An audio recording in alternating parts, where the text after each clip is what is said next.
9:21 p.m. A normal Tuesday night in Philadelphia. 234 passengers. A routine train journey. But in just 56 seconds, everything would change. As Amtrak Train 188 approached a bend at more than twice the speed limit, none of its passengers knew they were about to become part of one of America's deadliest rail disasters. It was like being inside a washing machine, one survivor recalled. People, luggage, and seats were flying everywhere. 8 lives would be lost that night. Over 200 would be injured. But the real question remains: how did a highly experienced train engineer suddenly forget about one of the most dangerous curves in America?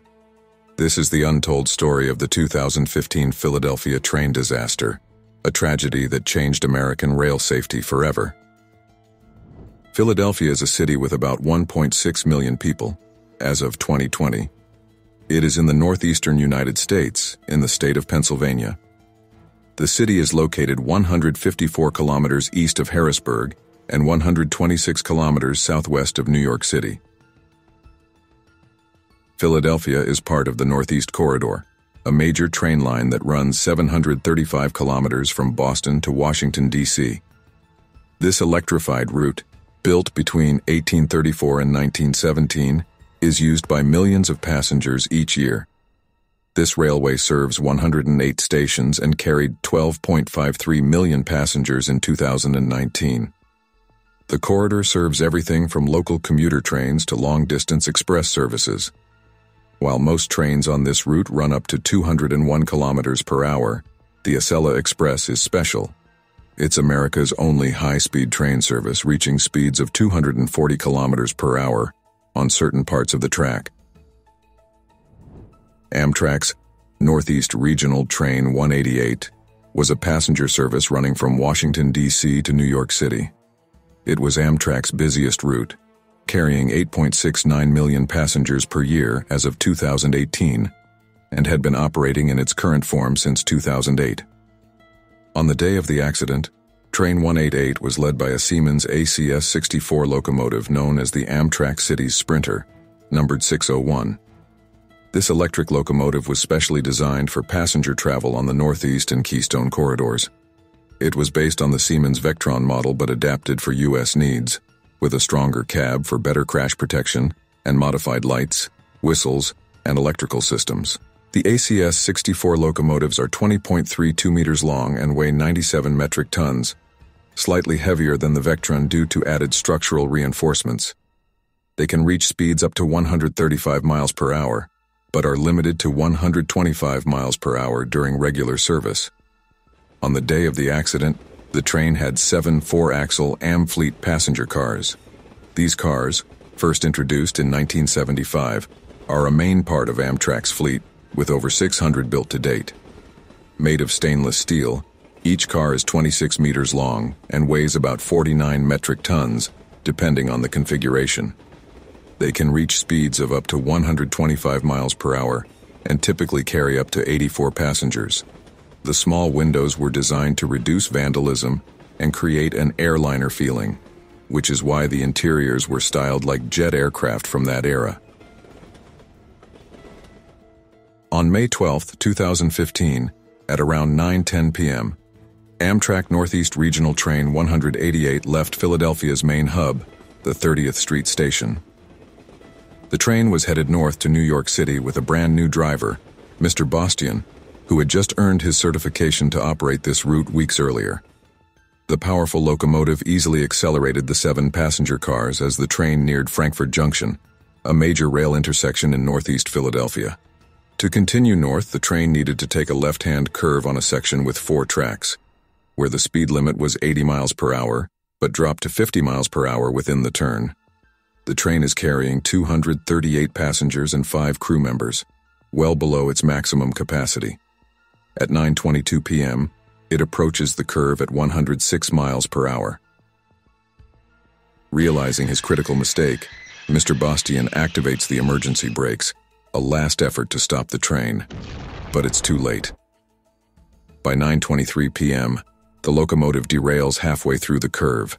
Data shows the train left the track at 102 miles per hour, which is twice the speed limit for that section. The locomotive pulls the rest of the train off the tracks and breaks away at the coupler. The front cars roll over due to the intense force, with 6 out of the 7 cars derailing. The last car tilts and leans but stays mostly on the track. The locomotive narrowly avoids hitting a support pole and stops, damaged but upright. The first passenger car hits a support pole head-on, crushing the pole under it and suffering severe damage. The rollover destroys the safe space inside the first car. Cars 2 to 4 stay somewhat in line, but move ahead of the wrecked first car, spreading out across the curve between where the train derailed and where it should have joined the main tracks. Cars 5 to 7 stay upright but show more damage the closer they are to the front of the train. Fortunately, the derailed train narrowly misses hitting the supports of a pedestrian bridge and nearby parked freight cars, either of which could have made the disaster far worse. As a result, 8 people lose their lives, while 177 survive with injuries, including 46 who are seriously hurt. The cars went dark as the train separated from the locomotive, leaving survivors confused and trapped in a dusty, cramped space. One survivor described it as absolute chaos, with blood everywhere, people crying and screaming. A nearby resident said it sounded like an earthquake, while another thought it was an explosion.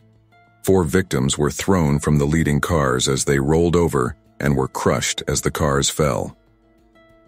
At 9:25 p.m., the first emergency call was made, and fire department units arrived by 9:31 p.m., finding survivors walking along the tracks in the dark. Amtrak shut down the affected part of the Northeast Corridor, and by 9:35 p.m., the incident was declared a mass casualty event. A nearby school was used to assess and organize survivors to avoid overloading specific hospitals. Survivors were taken to 10 different hospitals, with the first patient arriving at 9:57 p.m. After midnight, cranes were used to lift the overturned train cars so responders could reach and recover victims trapped underneath. Investigators noted that although the second and third cars stayed mostly intact, they lost all or most of their windows, which allowed some passengers to be thrown out. The FBI completed their inspection and found no evidence of sabotage, terrorism, or any intentional act. The NTSB then focused on the train's speed, analyzing data from the recovered data logger and the locomotive's dashcam. They discovered that the train was going 100 miles per hour just 16 seconds before reaching the curve. The driver activated the emergency brakes just moments before the derailment, likely realizing the danger too late. Mr. Bastian's lawyer stated that his client did not remember the accident, as he had blanked out before the train approached the station. The NTSB noted that Mr. Bastian was extremely cooperative, and memory loss was not unusual after a traumatic event or a concussion, which he suffered during the derailment. Investigators confirmed that he was not under the influence of drugs, and his cell phone was not a distraction. The nearly new locomotive was in perfect condition, ruling out any mechanical issues or unintended acceleration. Survivors reported feeling a strong deceleration just before the crash, which eliminated brake failure as a possible cause. Investigators analyzed radio communications from around the time of the accident to find out why the train was speeding. Just minutes before the derailment, another train on the same section of track had its cab window shattered by a thrown rock, injuring its driver. Although it couldn't be proven that the derailed train was hit in the same way, investigators noted some similar damage but could not confirm its source. They decided that radio talk about the rock-throwing incident likely distracted Mr. Bastian, who did not have much experience. This distraction made him lose focus on where he was. Mr. Bastian thought he had already passed the curve and sped up to a speed that was only safe after the turn. In this section, speed limits were not posted. Train engineers had to remember them using landmarks and signals. After the accident, Amtrak faced criticism for not having positive train control fully operational. PTC is a system that can monitor and control train speed, override a driver's inputs, and even stop a train to prevent accidents.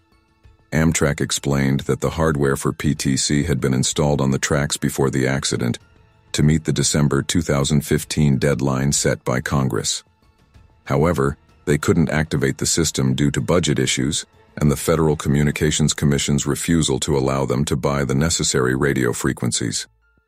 At the time of the crash, PTC was working on the southbound tracks, but not on the affected northbound tracks. The head of the NTSB investigation criticized the delay, noting that PTC had existed for 45 years and could have prevented 25 major rail accidents in the U.S. over the previous 2 decades. The day after the crash, the U.S. House of Representatives cut Amtrak's funding by $260 million. When some House Democrats spoke against this decision, Idaho Representative Mike Simpson accused them of using the tragedy for political purposes. By December 2015, Amtrak had completed the installation of Positive Train Control (PTC) across the entire Northeast corridor from Washington, D.C. to Boston. They also started adding inward-facing cameras in all locomotives to monitor drivers, ensuring that their actions could be reviewed in case of memory loss, death, or non-cooperation after an accident. In May 2017, Mr. Bastian was charged with 8 counts of involuntary manslaughter, along with other charges like causing a catastrophic event and reckless endangerment. If convicted, he faced a potential sentence of over 500 years in prison. However, 2 trials concluded with the charges being dismissed, the last one in July 2019. The court explained that there is a difference between random human error and criminal negligence, and Mr. Bastian's case was found to be the former. As a result, no legal sentences were issued against anyone involved. Separately, survivors and victims' families pursued compensation from Amtrak, challenging the Amtrak Reform and Accountability Act of 1997, which limited liability to $200 million. They argued this was not enough. In July 2015, Amtrak took responsibility for the accident, stating they would not contest liability for compensatory damages from the derailment. By October 2016, Amtrak had agreed to a $265 million settlement distributed among more than 125 cases, with part of the funds held back for additional lawsuits or settlements. The Philadelphia derailment was Amtrak's first major accident involving the ACS 64 locomotive. Another incident occurred almost a year later, when locomotive number 627 hit construction equipment, resulting in the deaths of 2 workers. By June 2016, Siemens delivered the 70th ACS 64 locomotive, allowing Amtrak to replace its older AEM-7 and unreliable HHP-8 locomotives. As we close the story of the 2015 Philadelphia train derailment, it's clear that this tragedy was more than just an accident. It was a wake-up call for safety measures, accountability, and the human cost of oversight.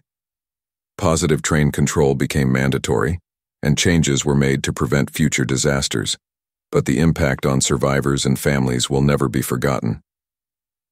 What do you think about the changes made after this accident? Were they enough?